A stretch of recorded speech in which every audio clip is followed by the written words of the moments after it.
26 may 2025-ci il tarixdə Azərbaycan Respublikası Audiovizual Şurasının onlayn iclası keçirilib. Mətbuat.az xəbər verir ki, bu barədə Şuradan məlumat verilib.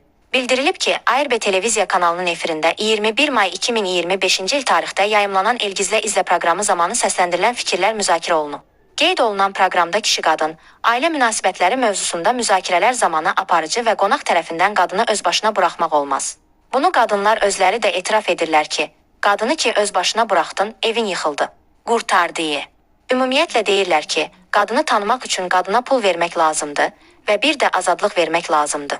Onda siz qadını çox yaxşı tanıyacaqsınız. Azadlıq da ver, pul da ver. O qadının sonra əl-ayağını yığışdırmaq olar. Pulu da verəsən, azadlığı da verəsən. Fikirləri səsləndirilib. Şura aparatının audiovizual proqramların monitoringi və təhlili şöbəsinin mütəxəssisləri tərəfindən bu fikirlər media haqqında Azərbaycan Respublikası Qanunun 14.1.4-cü maddəsinin pozulması kimi, yəni cinsi ayrı-seçkiliyinin təbliği kimi qeydə alınıb, daha sonra müvafiq prosedurlara uyğun olaraq həmin fakt audiovizual şuranın hüquqşünasları tərəfindən də pozuntu faktı kimi təsdiq olunub. Şura üzvləri məsələni diqqətlə müzakirə etmiş və yekdiliklə bu dialoqun cinsi ayrı-seçkiliyin təbliği kimi təfsir olunması qənaətinə gəliblər. Sonda audiovizual şuranın üzvləri ARB kanalına xəbərdarlıq edilməsi barədə razılığa gəlib, bütün yayımçılardan belə müzakirələr zamanı qanunvericiliyin tələblərini əsas tutmaları tələb olunub.